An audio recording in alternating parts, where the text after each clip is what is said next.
Dead, the protests that have racked Iran since last June's contested elections continue, with hundreds of students even today taking to the streets. Now, what do these protesters want? And do they represent a real threat to this odious regime? Here's Doug Kennedy.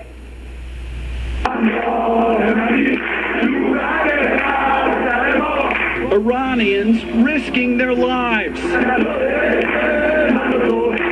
singing songs of protest against Iranian President Mahmoud Ahmadinejad. And some young Iranians even chanting death to the dictator on Student Day in Tehran this week. It's been 7 months since Iran's disputed presidential election, but harsh government crackdowns have not stopped some in Iran from wanting their voices heard.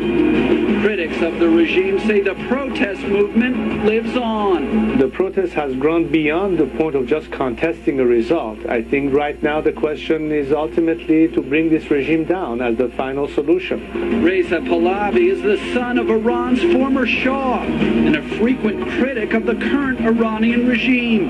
He says he sees clear signs of desperation among the country's ruling mullahs.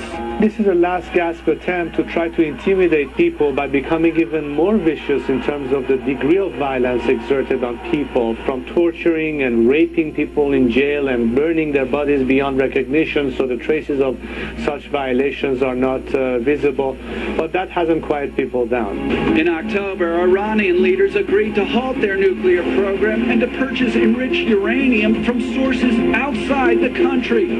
But that agreement soon fell apart, a point the U.S. Defense Secretary addressed on Friday while visiting Iraq. Iran's stiffing the international community on some of the proposals that they actually agreed to at the beginning of October, I think has brought the international community, including the Russians and the Chinese, together. Pahlavi says Iran will only reform when pressure is applied from both inside and outside at the same time. He says the United States should not miss this opportunity. I think there needs to be far more verbal support in the context of the human rights violations that is happening in Iran today.